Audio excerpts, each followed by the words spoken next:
প্রথমেই আপনাদেরকে শুভকামনা জানাচ্ছি তরুণ প্রজন্মের মাধ্যমে, কারণ আমরা ক্যাম্পাসে বিভিন্ন সময় রাজনৈতিক আলাপ যখন করতাম তখন এই স্বচ্ছতার বিষয়গুলোকে সামনে আনতাম। শক্তি ছিল না, সেই কর্মদক্ষতা ছিল না, তাই পারিনি, তাই শুভকামনা। তবে সাম্প্রতিক কিছু বিষয় নিয়ে আলোচনা করে এই প্রসঙ্গে আসছি, সেটা হচ্ছে আর্থিক স্বচ্ছতার কথা যেটা বললেন। বন্যার সময় তহবিল গঠন করা হয়েছিল এবং সেটা নিয়ে পরবর্তীতে অনেকগুলো প্রসঙ্গ এসেছিল। যখন অর্থ আপনি নিচ্ছেন তখন তার জবাবদিহিতা আপনাকে স্পষ্ট হতে হয়, ওয়েবসাইটের মাধ্যমে আমরা জানতে পারবো। কিন্তু জনমানুষেরও আপনাদের প্রতি কিছু চাওয়া আছে, যখন তারা কিছু দিচ্ছে তারা নিশ্চয়ই কিছু আপনাকে চায়। তো এই স্বচ্ছতার মাধ্যমে আমরা কি তাদের চাওয়াটাও, আপনাদের যেই ক্রাউড ফান্ডিং এর কথা বলছেন সে সময় আপনারা সেটা নেবেন কিনা প্রথম, এবং দ্বিতীয়ত এই প্রিভিয়াস যে সিচুয়েশনটা তৈরি হয়েছিল তেমন যেন সিচুয়েশন তৈরি না হয়, সেক্ষেত্রে আপনারা কি ব্যবস্থা নিতে চাচ্ছেন?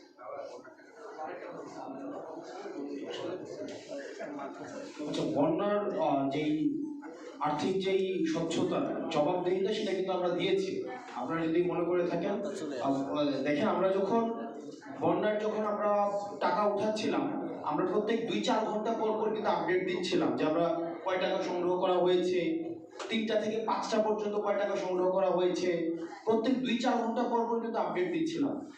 এবং একটা এই বিশাল কর্মযজ্ঞের পরে আমরা প্রত্যেকটা টাকা আমরা তৃতীয় একটা অডিট পক্ষ দিয়ে, আমাদের নিজস্ব কোনো অডিট কোনো ধরনের কম দিয়ে না, প্রতিষ্ঠান দিয়ে না, তৃতীয় একটা অডিট প্রতিষ্ঠান দিয়ে কিন্তু আমরা একটা একটা করে টাকার হচ্ছে আমরা হিসাব দিয়েছি। আমাদের এই যে সার্বিক মিডিয়া বাস্তবতায় যেটা হয়েছে, নেতিবাচক সংবাদের প্রচারটা যেভাবে প্রসার হয়, একটা ইতিবাচক খবরটা সেভাবে হচ্ছে প্রচারিত হয় না।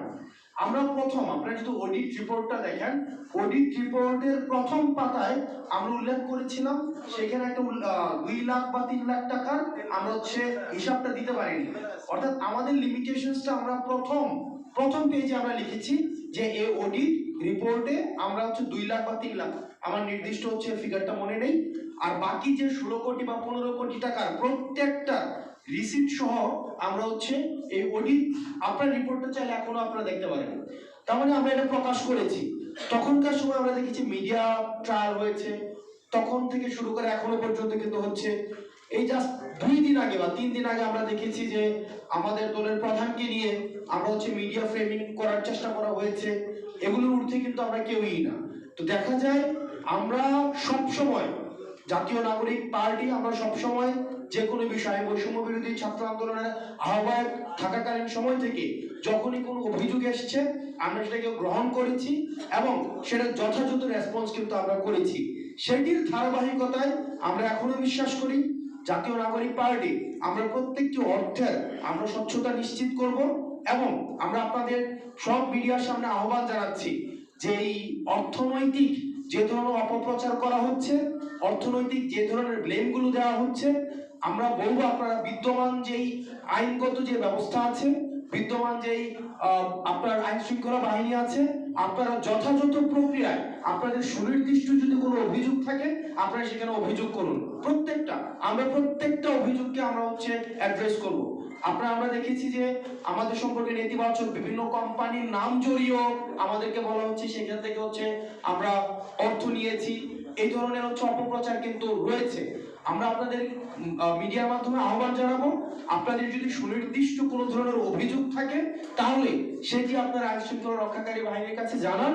আমরা যে কেউ, আমরা জাতীয় নাগরিক পার্টির প্রত্যেকটা ব্যক্তি এই সব সাহস আছে যে আমরা প্রত্যেকটা অভিযোগকে আমরা ফেস করব।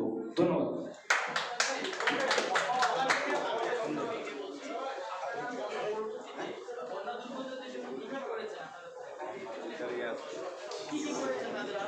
আচ্ছা, আমি আপনাকে প্রশ্ন করি, আমাদের ওই দিন আমরা কি বলেছিলাম ওই রিপোর্টে? হ্যাঁ, আমরা ত্রাণ ও দুর্যোগ আমরা বলেছিলাম যে যদি আমরা নিজের ওই ক্যাপাসিটি আমাদের নাই, একটা 16 কোটি টাকা প্রত্যেকটা জায়গায় গিয়ে হচ্ছে ডিসবার্স করার এই ক্যাপাসিটি, ইনস্ট্রুমেন্টাল সাপোর্ট আমাদের নেই।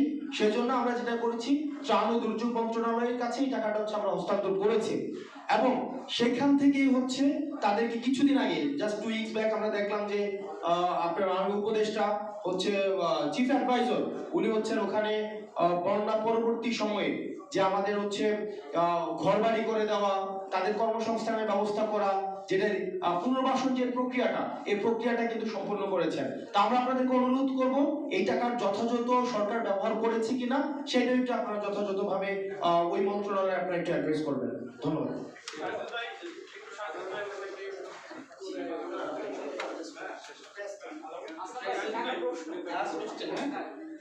প্রেজেন্টেশনে বলা হচ্ছিল যে আপনারা হচ্ছে অনুদান মাধ্যমে জনগণকে পাশে চান।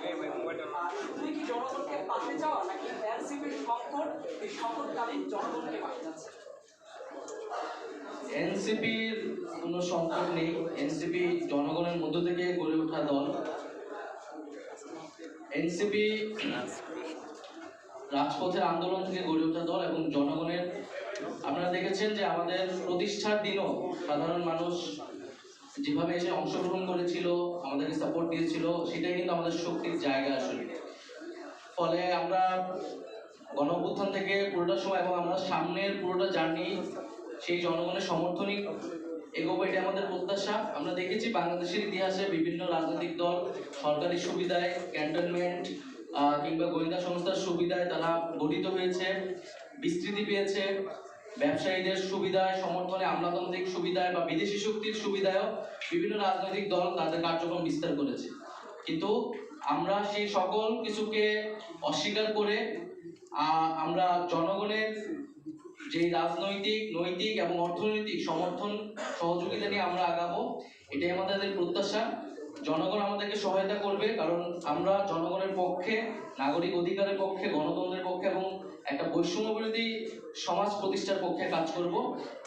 সেই প্রত্যয়ই এনসিপির জন্ম, এবং আমরা দৃঢ়ভাবে আশাবাদী যে আমাদের সামনের দিনগুলোতে আমরা যেই প্রতিশ্রুতি ব্যক্ত করছি, যে প্রত্যয় ব্যক্ত করছি, মানুষ আমাদের সেই প্রতিশ্রুতি অনুযায়ী আমাদেরকে আসলে মূল্যায়ন করবে। ধন্যবাদ সবাইকে।